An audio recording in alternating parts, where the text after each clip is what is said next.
Welcome back to the second video about the dev server. If you haven't seen the first one covering the Banshee, new American jet naval fighter, please go check that out. And here we are, back for the second one. Now this one is going to cover the new Canberra, but I was just looking around the other nations to make sure I hadn't missed anything. It does not look like there's any new content for aviation in either Germany or Russia. Unless I'm missing it. I'm not seeing anything, so no new aircraft there for this patch. But for the British, I thought we were going to have more of a naval line for them as well. Doesn't look like it's implemented in the game yet. Now if it's going to be released in this update, I'm not sure. Doesn't look good at the moment. I was expecting them to come after the Tempest, but so far there's nothing. But what we are going to be looking at is a new Canberra, or the Canberra, however you want to call it. I think the correct pronunciation of the aircraft is Canberra. It is the new jet bomber, the brand new B-57 Canberra, and it's got a battle rating of 7.3 compared to the 6.7 that we've been used to seeing from the B-57, the Canberra, the IL-28. This is the first time that we have a jet bomber above battle rating 6.7. This one will see aircraft up to 8.3. This means that at 8.3, this aircraft will be able to see MiG-15s, Me-262s, Me-163s, other aircraft such as that. Let's take a good look at the German line here. It could see C-1As, it could see C-2Bs, it will not see the CL-13 or the MiG-15 bis, but it will see the normal MiG-15 when fighting Russia. So the normal MiG-15 is only battle rating 8.0. This aircraft can see everything from battle rating 6.3 to 8.3. But what we're going to do is fly it out in a test flight. Realistic battles, lowest amount of fuel possible. Of course it is a bomber, so let's go ahead and take maximum bomb loads, which will be 5 times 1,000 pounds, which is 1,000 pounds less than the other B-57, simply for the reason that this thing has a large cannon pod underneath it. This is the first type of aircraft in the game that has this type of ornament.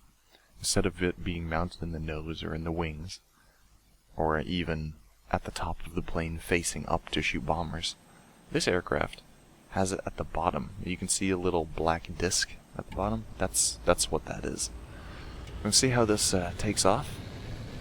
Looks like it has pretty good acceleration already, and it's got bombs hanging out the side now. Not all of them are internal, simply for the reason that it has a cannon pod. These are 4 20mm cannons with 2,000 rounds of ammunition. Although I did read on the forum that they were supposed to have more than that, because each individual cannon was supposed to have, geez, how much was it? I don't remember. 520 rounds of ammunition, I believe. Not just 500, but oh well. Wish I could get a better shot at it. There we go. That's what it is. That's the fuselage mounted cannon pod. I'm just gonna go ahead and drop the bombs.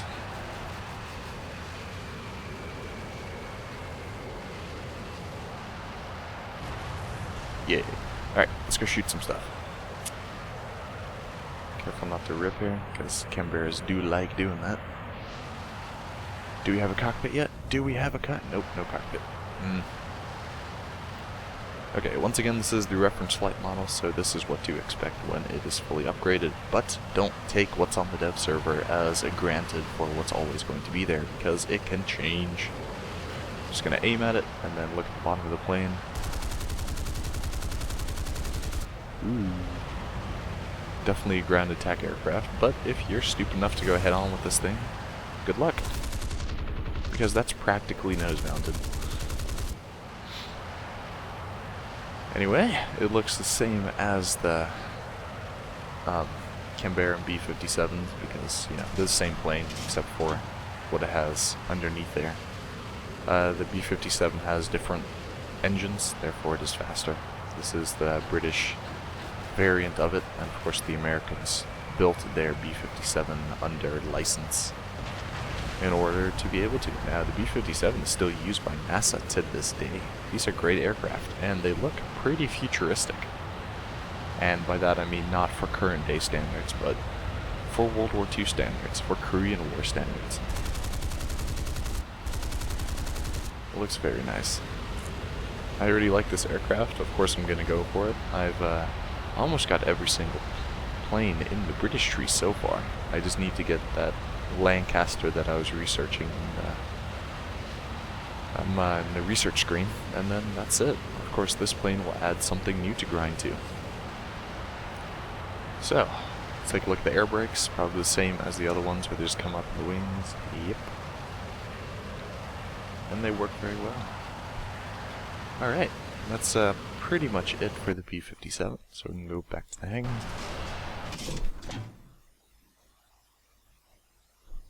That is the only aircraft that's new for the British line as far as I know. I didn't see anything else. I may be missing something, but nope, I don't think so. So, yep, just Lancaster to go, then the new Canberra, which is going to be 320,000 RP in order to research.